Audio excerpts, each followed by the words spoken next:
Hey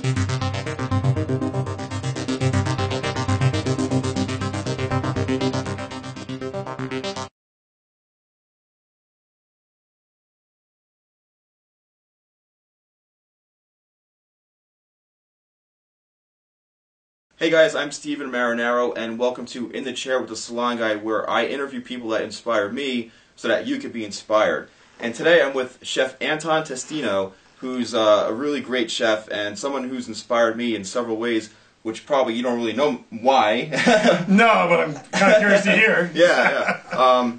And the amount I'm paying him for this, it's pretty big, so thank you. Thank you. But Chef Anton, when I first met you, you had this energy that I was like, just kind of like, this is like a nice guy. You had a really passion about what you did. And you explained you were a chef, and I was asking you questions like, well, tell me about I was asking all sorts of cooking questions. Then you were telling me kind of things you did at the restaurant, like, oh, I always do specials, I do this, and I'm like, wow, this guy's like really into what he does. Yeah. Yeah, which is what you have to be. And then I remember I came down to eat at the restaurant, and I was like, wow, it was really, really amazing, and you put such a personal touch into it.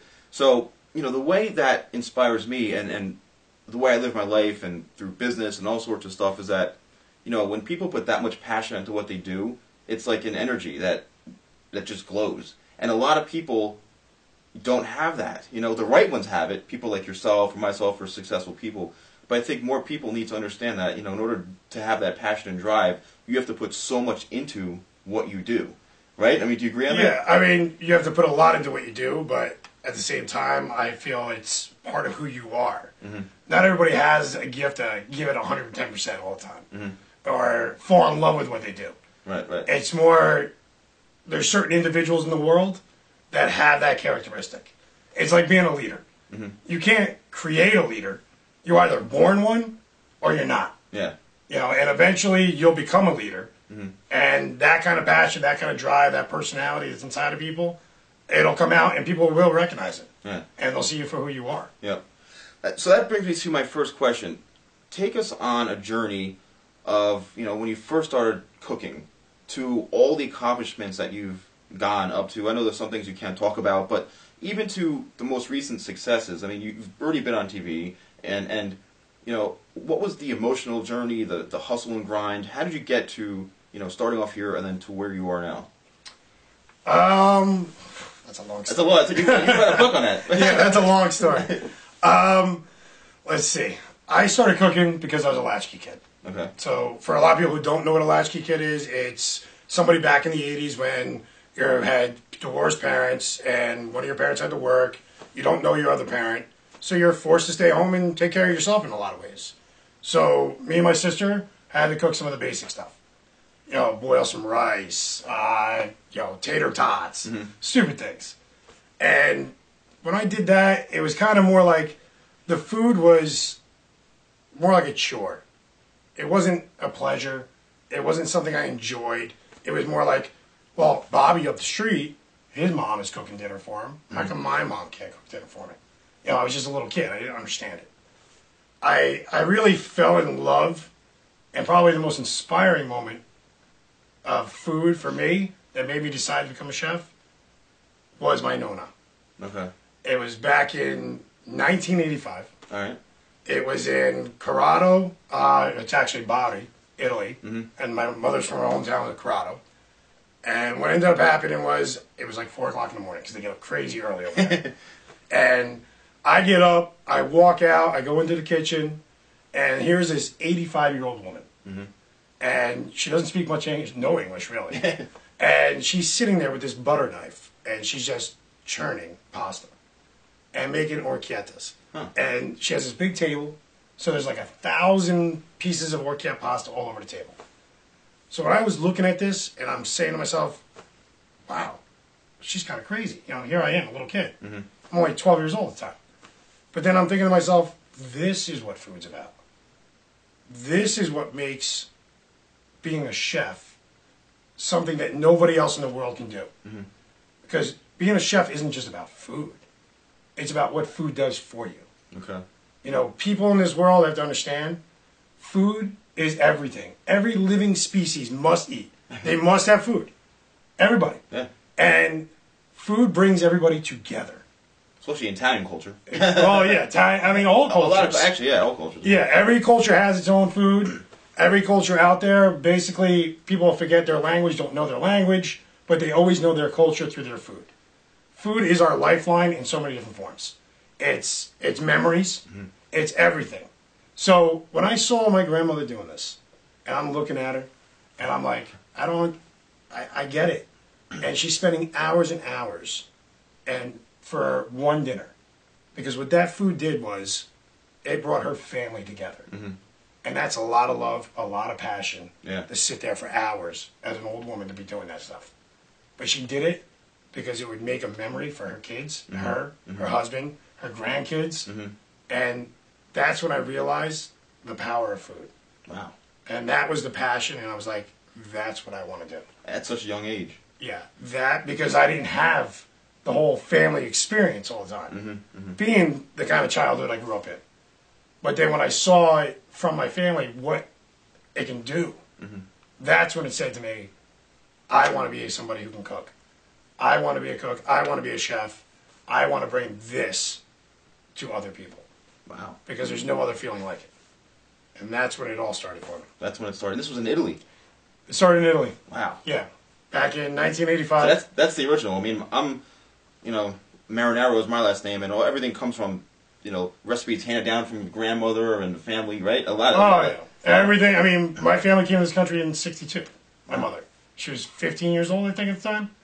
And the only thing they had was food. Mm-hmm. They didn't speak English. They had no education. They had no clothes. My mother, there's pictures of her coming off the boat. Which she looked like she came from a refugee camp. Uh-huh. She had like a rope for a belt, shirts from her older brothers and sisters that were just 10 times too big. They had nothing except for food, recipes. And my whole family just got into the food business and started. Like my uncle opened up his first restaurant, I think he was 15. And this is going back in 1968, I think it was, 67. Wow. Somewhere around there. Don't quote me on that exact date, but somewhere around that time. Yeah. And my family's been doing this ever since. Wow. So a lot of your success has come from handed down recipes that are just like, if the food speaks for itself, it's that good that that's why all the restaurants are so good. And well, I mean, my recipes are my family's tradition mm-hmm. with my touch, a modern touch put to it. Right. So I take your classic traditional food and I modify it to the way I want to eat it, the way I want. Because like my mother's from Corrado. My father's family's from Naples. Okay. So it's kind of, I had a little both, so you take both cultures and put them together. I mean, my father's side I only knew until I was like 8 or 9, mm-hmm. and then that was it, he was gone. But for those first 8 years or so, I got to experience that side.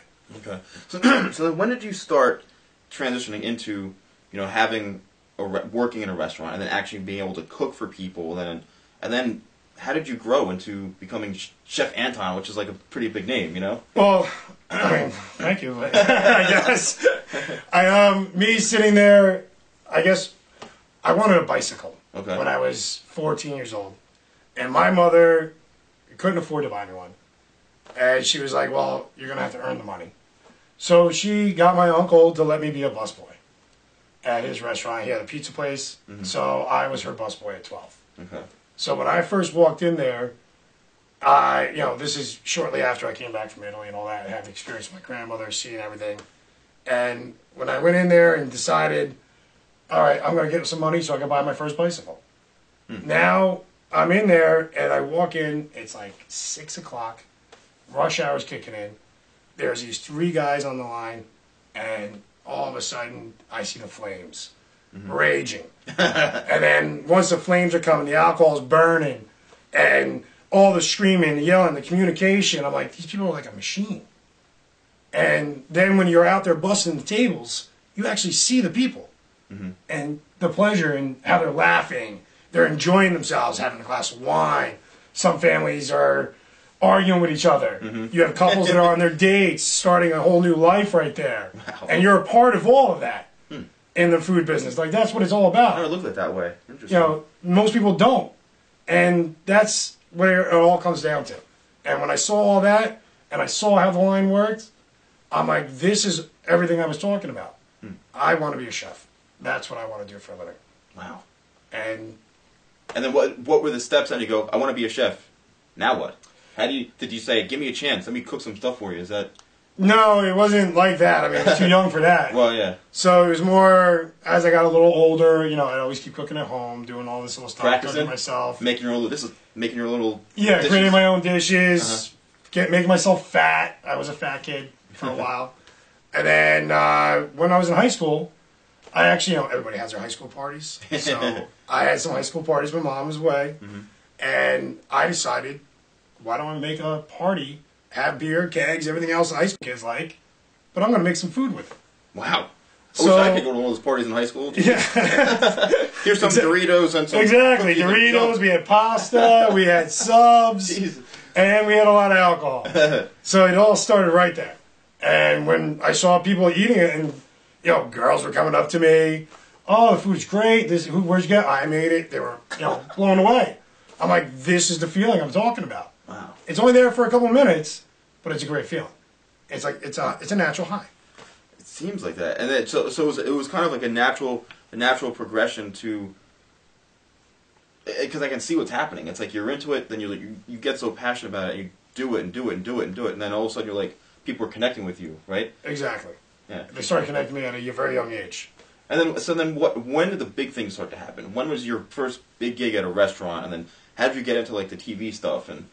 Well, before I got there, I actually, when I was in high school, because I have a disability, which made school and learning very hard for me. Okay. So this is for everybody who's listening. If you are dyslexic, have a comprehension deficit order, don't think those things will hold you back in life. If you're sitting in a little classroom, it just makes you have to know you have to work harder to get what you want. And find ways around your disability to work with you, not against you. And that was part of what I was doing. And because I was in some resource rooms and all that, they actually had an opportunity to send me to Morris County Tech, and they had a culinary program. Right. So I went there, and I was 17. So I took a 2-year course there while I was in high school. And when I was in there, I started cooking, experimenting, seeing all these other kids that were my age, getting into it. And then I started getting A's, which was weird because here I am with a disability and not doing very well in school. But now this I'm doing good at. It was natural. And my first big accomplishment was when I was 18 years old. They had this culinary expo, which was at the school, and they brought the governor in back at the time. This is going back in 1991. Okay. And it was ran by ShopRite and all that stuff, and there were 200 kids. And I competed, and in a group effort, my group came in second place. So I was like, wow, we did great.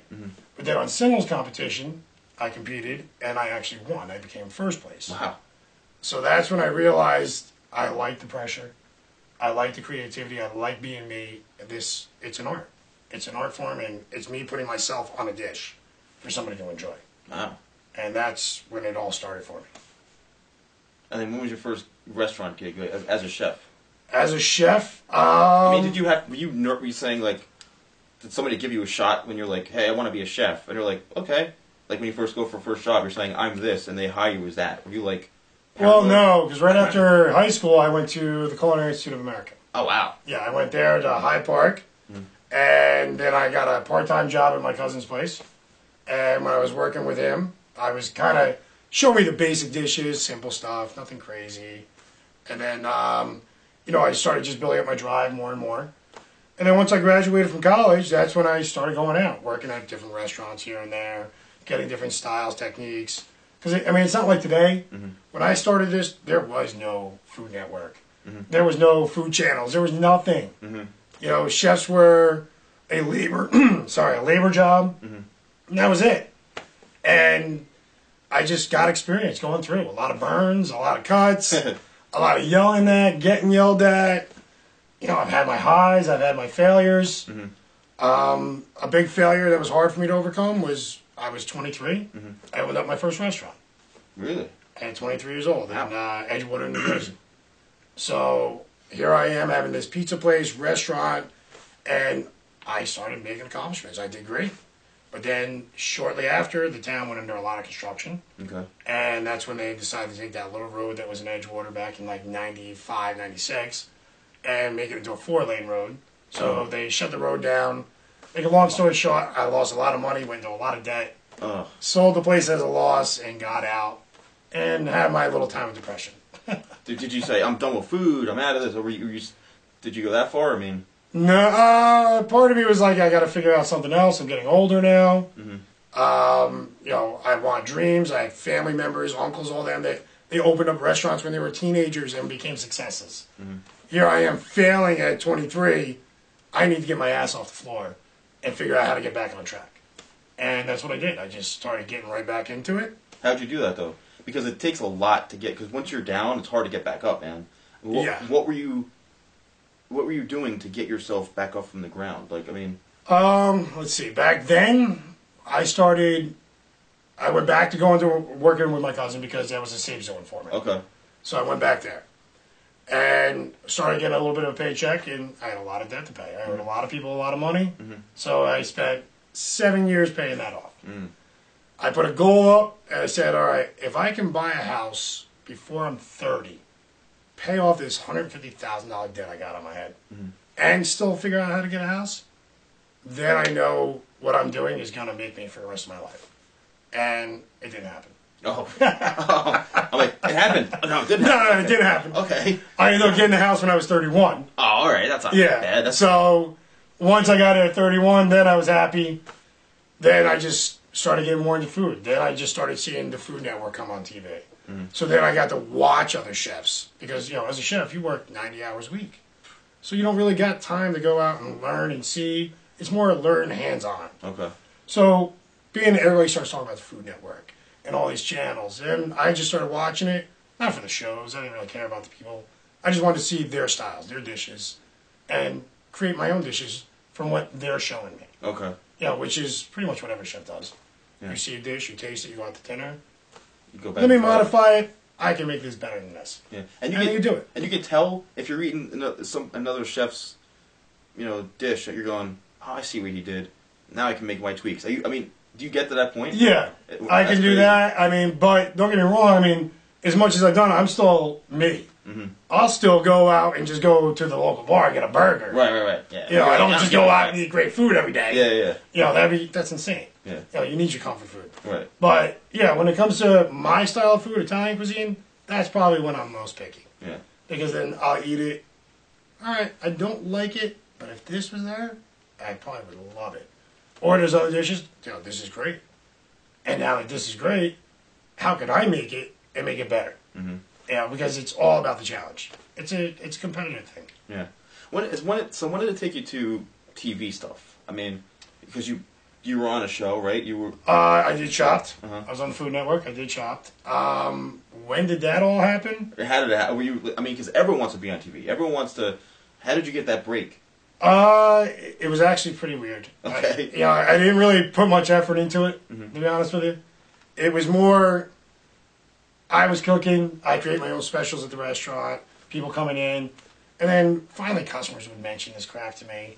You should try out for one of those TV shows. I'm like, I don't even know. I don't watch them. And then I started watching some, and then people were like, well, what about Chopped? You're always creating all these crazy dishes. Why don't you try it? So I'm like, all right, well, what do I got to do? So I ended up knowing this one girl from years ago when I had the place in Edgewater. She had a connection to people that were in TV, and she did film and all this other stuff. So I gave her a call, because she used to come to my restaurant, loved my food. So I was like, I would like to try to make a cooking video, because that's what I needed to submit. So she's like, what's it for? So I kind of told her about it, but not really, because I didn't want to change myself. And then I submitted the video, I made a resume. My girlfriend helped me put it together, make it sound better, because, let's face it, I'm not good at that kind of stuff. And 3 weeks later, I got a phone call telling me they wanted to see me and meet me in New York. Wow. For a live video interview. So I went there. I just was myself. I'm like, I'm not going to be somebody I'm not. And gave them who I am. And they liked me. So then it was just right from there. It ended up being more phone calls, more interviews, step by step. And then next thing I knew, I was going to Chopped. Wow. That's awesome, man. That's awesome. But the thing about it is that it was you. You didn't change who you were. And a lot of people, they try to become someone different. And they think that's going to get them somewhere. Yeah, no. I don't believe in that. I can't... imagine myself trying to be something I'm not. I just can't. People love me for who I am. They hate me. I'm the guy you'll work with that's a hard ass, that's on your case, is going to drill you. Mm-hmm. Either you're going to cry because I'm going to be on your case that much, or you're going to love me for doing it. Right. And my whole thing was, I'm good. I've had my downs, but not enough to break me. Now it's time for me to go against some big-time chefs. Yeah. Throughout this country to try and out for this. And it's my time to shine. Mm-hmm. Mm-hmm. So let's do this. And my whole thing was, I'm not there to win. I'm there to impress and get people to know who I am and make a statement. And the statement I wanted to make was the number one theory. Every restaurant in the world, I don't care where it is, I don't care if it's a hole in the wall, I don't care what it is. You can be at Bobby Flay's restaurant, $5 million restaurant. There isn't a restaurant in the world that's going to make a chef. But every restaurant in the world, a chef will make that restaurant something. And that's the difference. So I'm the little guy who came from the small place and said to myself, you know what? I'm going to make, for the first time, a small pizza place family restaurant. And I'm going to put this place on the map. I'm going to make this happen. Yep. And I went in there and competed. And I made that happen. Wow. And people now know who I am. They know my family name. They know my family business. And that's all because of me. Yeah. I mean, it's not enough. Well, it's gotten you this far, which leads to other things. Yeah, I mean, I got a lot more work to do. Yeah. One thing I noticed about you, which is really cool, which was the next question I want to go over, is social media. I don't see a lot of chefs doing this. You are constantly on the grind when it comes to putting out saying, I'm doing this special, I'm doing that special. Like, you engage people so much that's really cool to see that in a restaurant. Like, why do you do that? I do that because I'm the guy behind the wall. Okay. People don't see me. When I'm at work, you can see me through the window, but you don't actually get to see me. You may hear my voice if I'm yelling. Mm-hmm. So the only way I can make a statement is if I use the power of the internet to let people know who I am. Put my name on those specials. Sit there and have a Facebook page. Run a Facebook page for my dinner specials for the week. Whatever creations I'm doing. Make stupid little videos of me cooking something to get people to know who I am. Because, again, I'm a chef. Mm-hmm. And how great does it feel when you go out to dinner and you know who's cooking your food? Yeah.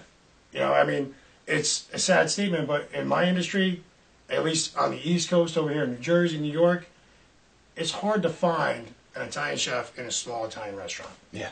It's not very common. Most people don't see it.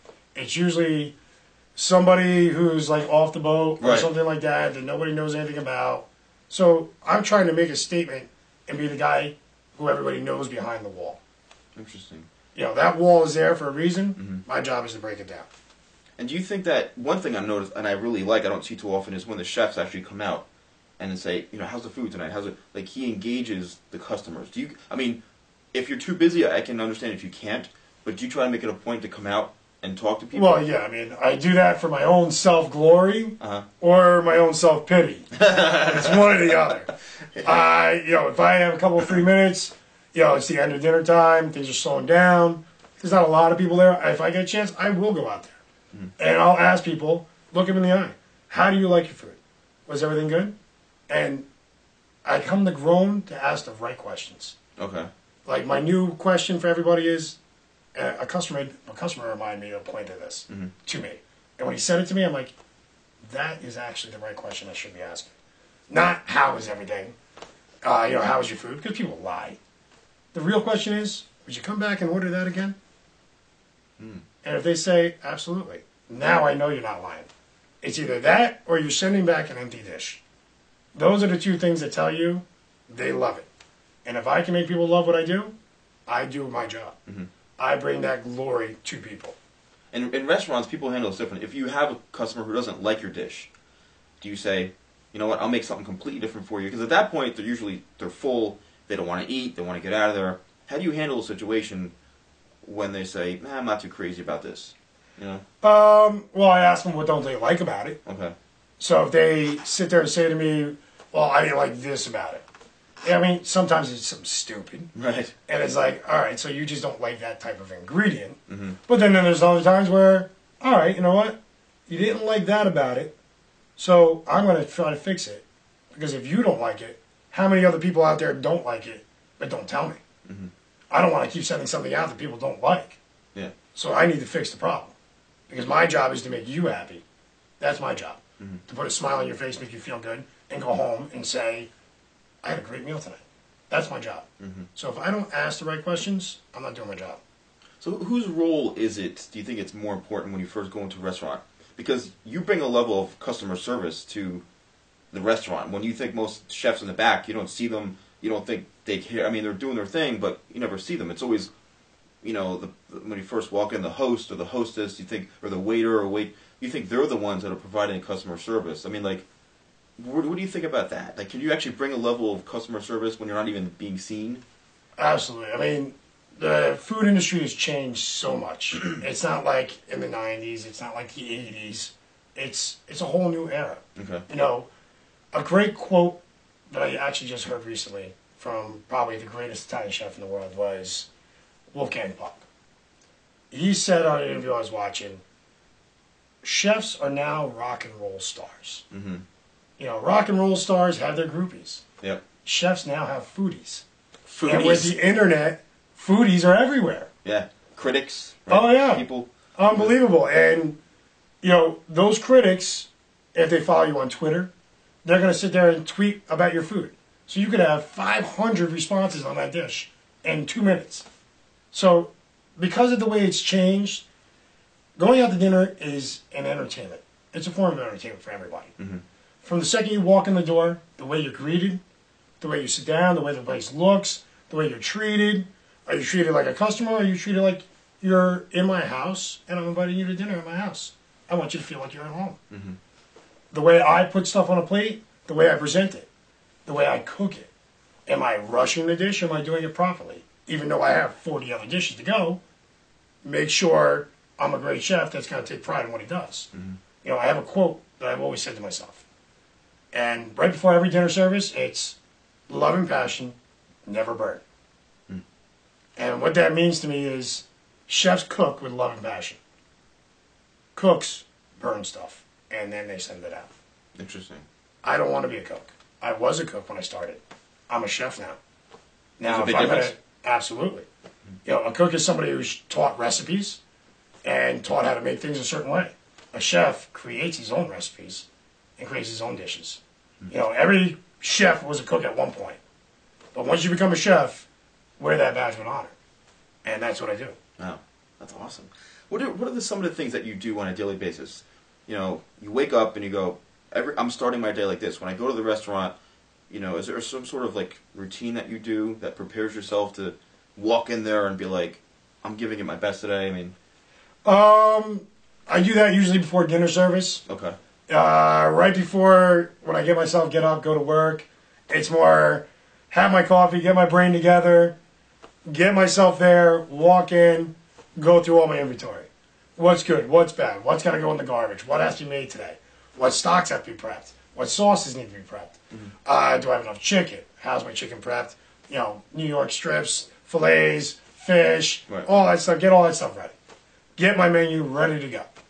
Lunchtime comes. Now it's time to perform.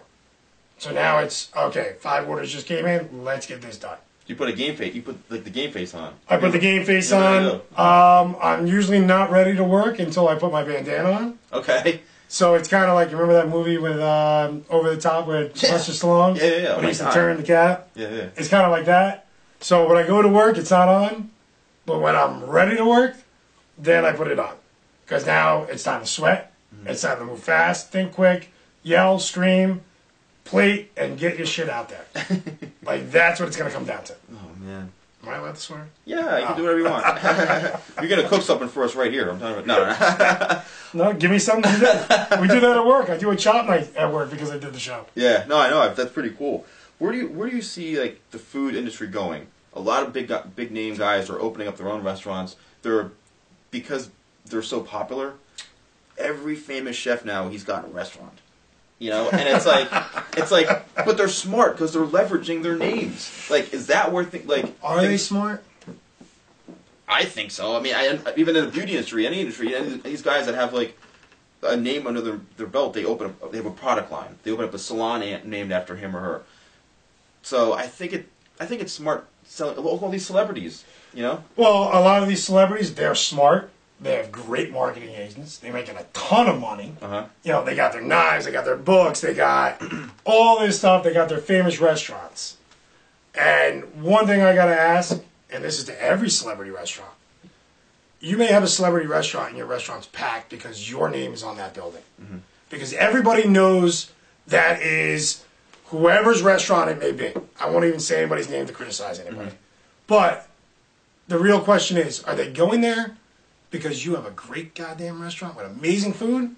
Are they going there because your name is on the building with the hopes to actually see you?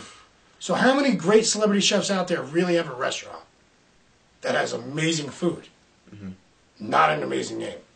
Like I said, a restaurant can't make a chef, but every chef in there will make that restaurant. So when do they hire the right chefs? The people with the passion and the drive. Whether they're crazy chefs, whether they're just enormously talented chefs, whether they hate them. But a lot of these celebrity chefs don't hire chefs that can make their restaurants better. They hire marketing agents that make their restaurants better. Interesting. A real chef cares about the restaurant and the food, not the money. Yeah. No chef works for money. Celebrity chefs do. But my industry is the most underpaid industry in the world. We work 90-something hours a week. We give up our lives. We sacrifice holidays. We sacrifice weddings, birthdays, kids, time with your kids, your family, everything. You sacrifice all this. So if you're going to be a chef, you must love what you do. Because you won't be a great chef if you're not ready to give your life up for everybody else in the world so you can feed them.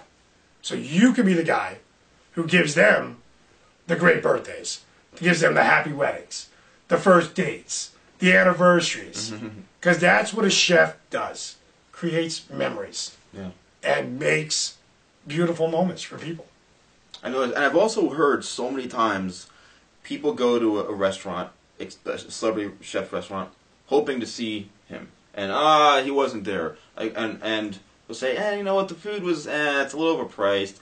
So what you're saying makes sense. If that chef was there and he came out, was interacting, but then again, these people are so busy because they're always on TV, they're always doing this, they're always doing that. But from a marketing standpoint, they're smart. That's genius. where the money's coming in because they have all ends covered. Yeah, they're genius on a marketing sense. Yeah. Which is that where you want to be? You want to be one of those guys? Or what? Do I want to be a celebrity chef? I mean, you're working your way there. You kind of, I'm working my way there. There are certain celebrity chefs in the world I do respect because I think they've done things right. There's other celebrity chefs who I don't agree with. And one thing I would always have to say to every celebrity chef is, if you say you're that good, then don't let people taste your food. Let another chef decide whether that's good.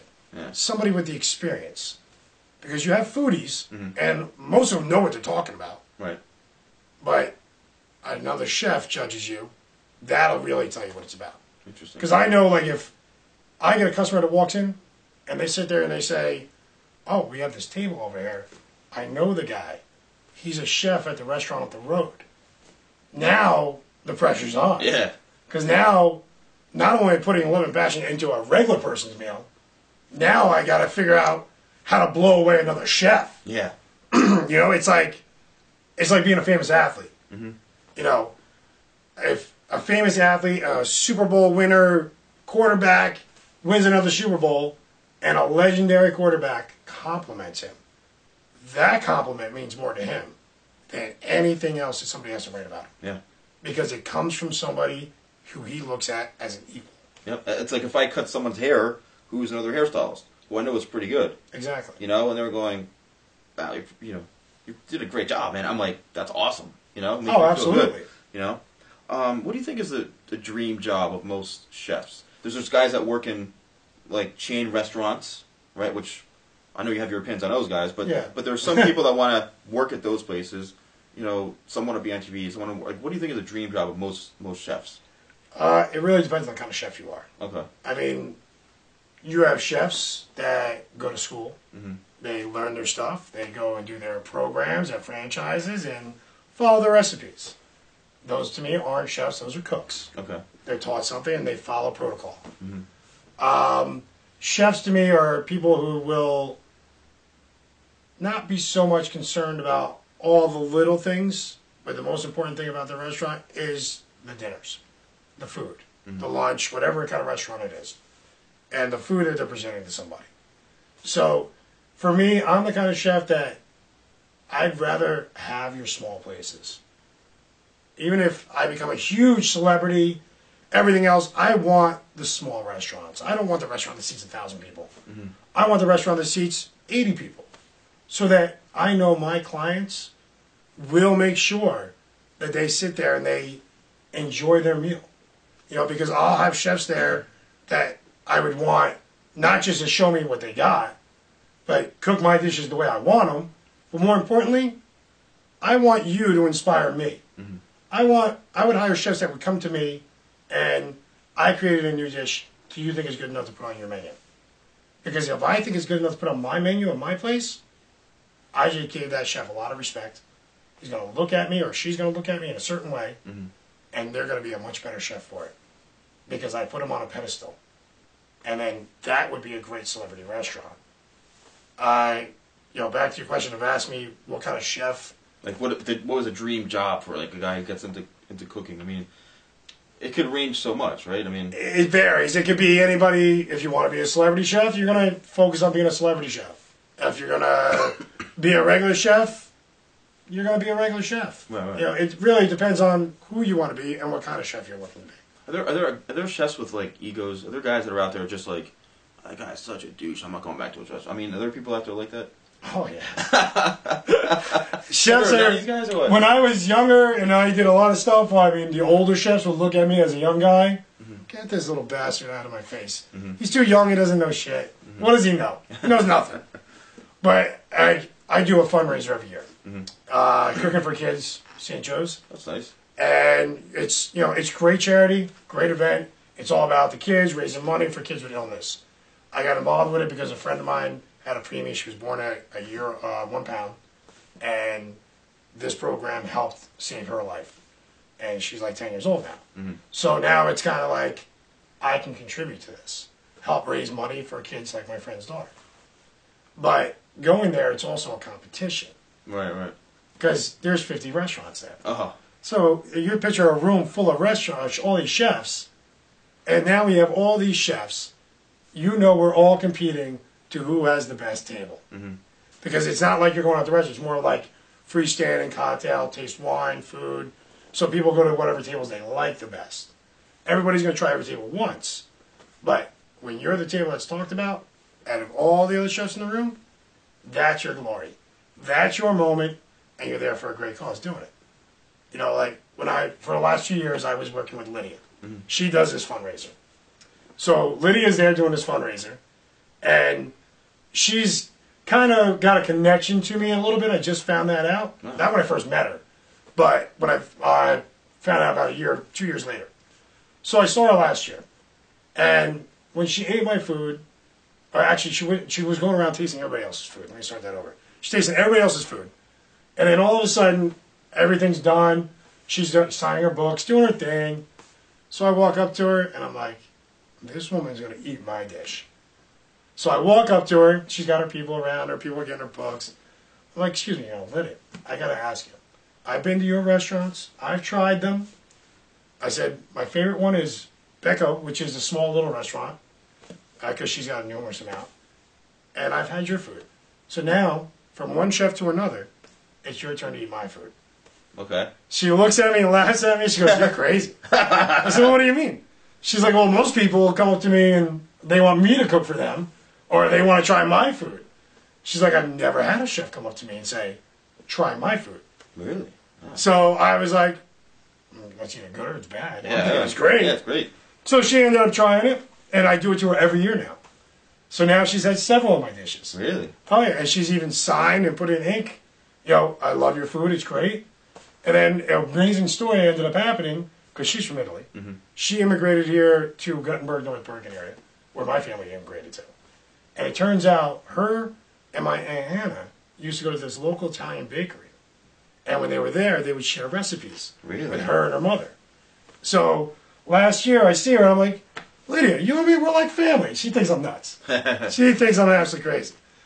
So I go to her and I'm like, my Aunt Hannah and you used to go to the... And she's like, oh my God. So she remembered her, huh? Oh yeah, she's like, I haven't seen Anna in years. I'm like, she moved back to Italy years ago. She remembered everything about it. Wow. Once I mentioned, oh yeah, she remembered. I was like flattered. She still remembered my family name. So when I see somebody like her who's humble, all that, to me, that's more of a celebrity chef who's a chef. Because she cooks with her heart. She has the restaurants that everybody can go eat at. But she has a high-end restaurants. Yeah. So she's looking at feeding the world and putting love on a plate. So something like that, I find truly respectfful. Yeah. Not all celebrity chefs are like that. No, I notice a lot of people from different countries are like that, especially Italian people. These guys are really, you could tell. I mean, I remember my, family with, cooking a sauce for, 5 hours and all day on Sunday. It's, all that stuff, It's cooking 8 hours. You got your sauce. Everybody's eating. Then you go sleep. Right. You do it again in the morning. And like I said earlier, the first thing that disappears out of culture, whether you're a third generation in this country or a first generation, the thing that always disappears is the language. That's the first thing to go. Yeah. But the one thing that never leaves is the food. So awesome. That will always be here. Before we wrap this up, I want to ask you a couple questions, and you can answer however you want. This is the fun part of the show, right? Done. What do we got? All right, first one. What's your favorite dish to cook? I'm sure you've got many, but if there's one that you kill it every time, it's like... Favorite dish to cook? Yeah. I don't know if I have an actual favorite dish. I have numerous favorite dishes. Yeah, I don't know if I can nail it down to one. What do you... Yeah, or like... I mean, wait. What do you like I'll do it this way. Okay. When it comes to pork, my favorite pork dish I like to cook is my center cut boneless pork, and it's topped with a horseradish crab meat crust, roasted in a garlic cream tarragon sauce. Oh. So that's my favorite pork dish. Okay. My favorite pasta dish, even though I've made it 1 billion times, would probably be my penne al vodka. People seem to rave about it. They love it. I know it's simple. It's basic. Yeah.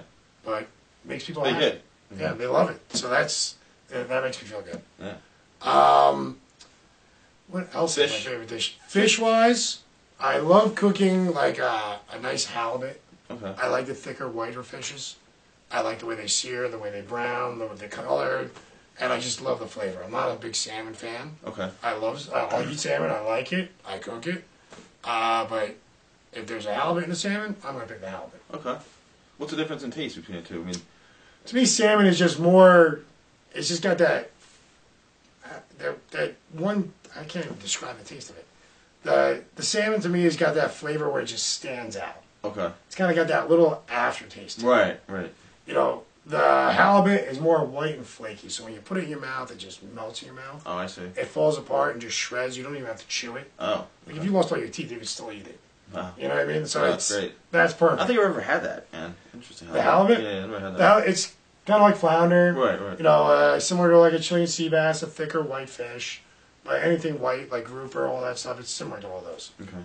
You're going to love this next one. If you could have any famous celebrity chef cook for you, who would it be? A famous celebrity chef that can cook for me, Yeah. and who would it be? Yeah.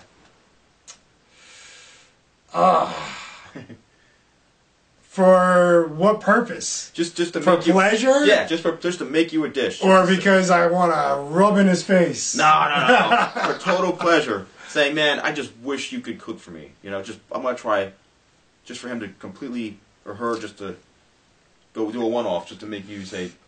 As of right now, and I'm sure this answer will change, but as of right now, the one chef I would like to cook for me, I think would be Lydia.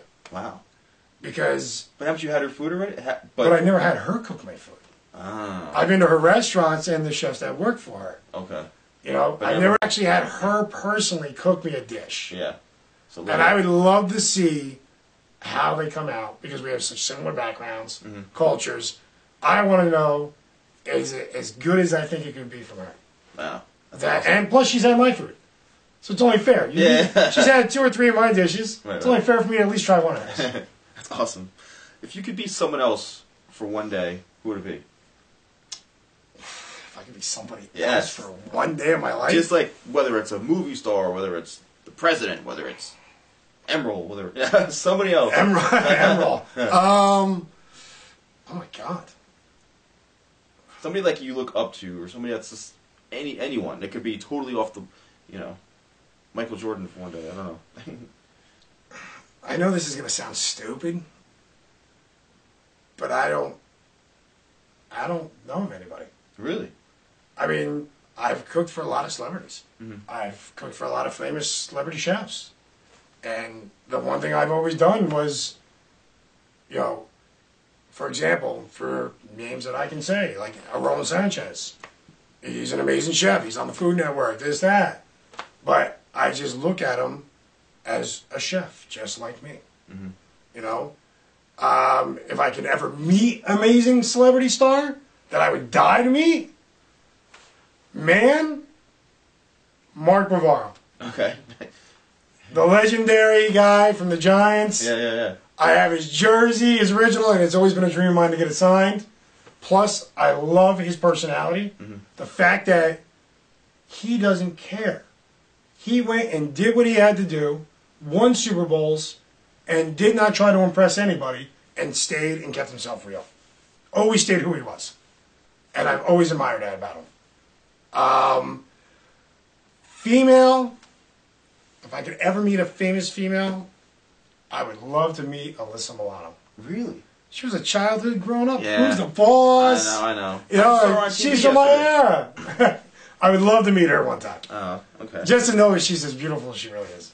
Yeah. My last guest, he actually is over at Yankee Stadium. He has a memorabilia stand over there, and he wanted to be Jeter. He goes, if I could be someone for one day, I want to be Jeter one day. See, I met Jeter, and it wasn't a good experience for me. Really? Not for me. He's real low key, laid back. He doesn't, keeps to himself. But I've heard mixed things about him. Yeah, I met him once, and I didn't have a good experience. But that's just one time. Yeah. I mean, he could be a great guy. I don't know. Right. What's your favorite type of alcohol?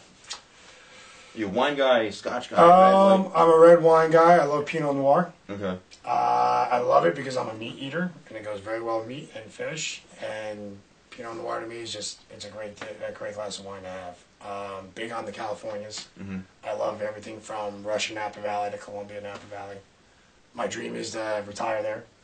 Nice. So that one day I can sit in the mountains and train dogs and drink wine and be happy. That's awesome. I'm a Scotch guy, but wine makes me just so tired. Do you cook with wine a lot? Do you ever? I cook a lot of wines: burgundy wines, port wines, red sweet wines, dessert wines. Mm-hmm. A lot of different wines and all that. But wine is part of who I am. It's part of my culture. I mean, I know this is not politically correct, but as a child, my mother would dip her finger in a glass of wine. That's all Italians did that. Yeah, I mean, same with hot peppers. She would always take a couple of flakes, put it on the food. Really? And now I can eat tons of hot peppers. I love them. Wow. And that's just part of who we were. But if I'm going out to a bar to relax, believe it or not, I don't look like it. I don't act like it. But I like a good fruity martini. Really? Yeah. Wow. Do you ever have a pomegranate martini? Absolutely. Those things will do some damage. I mean, they do a lot of damage to you, but I love the flavor of it. I love my antioxidants. Yeah. I go out to dinner with my girlfriend. It's funny because she'll get like a 7 and 7, and they'll bring me the 7 and 7 and give her the fruity martini. Yeah. And she laughs. She's like, "No, that's his." And I'm just like, "What can I say?" But I'll do it on the rocks. Keep it a little manly at least. Yeah. Is there one type of food that you would never eat that you just hate? You're like, oh my god, I hate that. Like you still clear of it. One food that I just despise, I would never eat. I used to eat it. I probably wouldn't eat it anymore. I just can't stand liver. Oh, man. Liver for me it's off the table. I had it as a kid. We ate it growing up. Mm-hmm. I just can't stand liver. Oh. Just the texture, the thought of it. It's just something about it. Yeah. Yeah. Why people raved about it? You know, the duck liver, all that. Like, I didn't get it. Yeah. Well, not my thing. I'm not an experimental guy when it comes to food. I'm pretty simple. You see all these shows with these people eating like bugs and different body animal parts. I'm like, Jesus. I mean, all these weird things. I'll eat a lot of weird things. I'll try everything at least once. Yeah? Yeah, absolutely. What's the weirdest thing you've eaten that you can remember? Weirdest thing I've ever had? I mean, it was weird for back then. Okay. Which is going back like 20 years ago. It's not weird today. Cow tongue. Ooh, you had that? Oh, yeah, it's big in Spanish cultures. Yeah, cow tongue, oxtail. Wow. Other weird things I've had was, I think. Bugs? Any grasshopper? Any of that stuff? Chocolate covered ants? I did try chocolate covered bug once. Really? Just to see it compared. You saw it on TV with the Japanese and all the Asians. I'm like, come on. I had to try it at least once. It was dead, so it's not going to kill me. So, but it wasn't something I would do again. A little crunchy, but it was alright. Oh. Well, I want to end this with one last question, because you shared some great things, and hopefully people that are watching can be inspired. I mean, whatever industry you're in, because I'm primarily obviously in the salon industry, but this whole thing is about talking to people that inspire me, whether the business world, whatever industry they're in. So, last question is really, what inspires you? What inspires me to be a chef and keep doing what I do? Or just in life in general, like whether it's in being a chef, whether it's in life, is it just something that your source of inspiration, like every day, that just keeps you going? The thing that inspires me the most, that keeps me going, all the energy and enthusiasm and passion,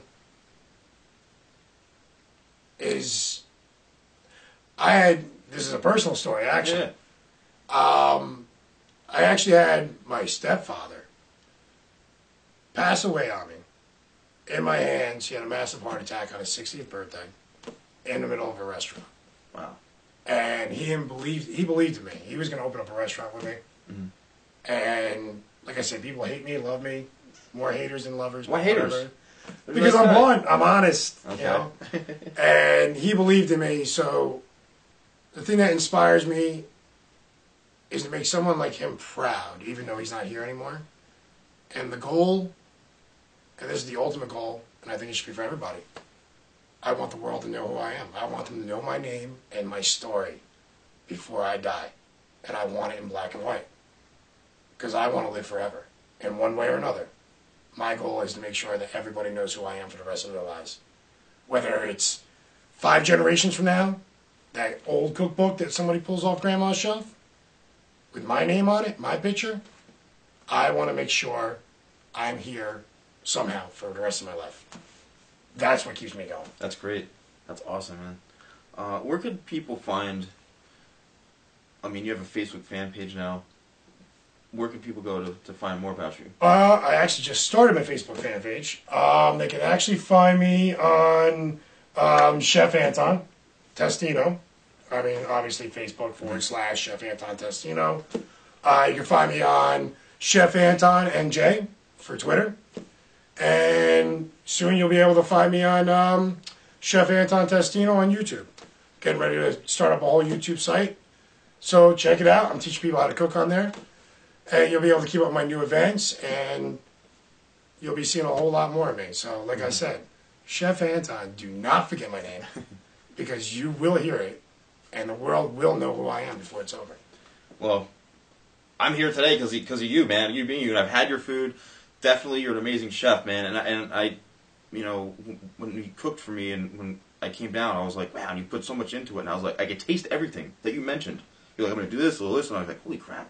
So I definitely highly suggest people to definitely come check him out and his cooking. Well, thank you. I appreciate that. And like I said, a book will be coming. Okay. And if the book comes, then they'll get more of a personal feel of who I am. Right. Because then they'll get to know all of me. Awesome. And to know a chef completely inside and out is to love his food. Because then that's all it's all about. Food. Awesome. Chef, thanks a lot, man. Great talking. Thank you very much. Good seeing you. And thanks so much, guys, for watching. And stay tuned for another episode of In the Chair with the Salon Guy. See you soon.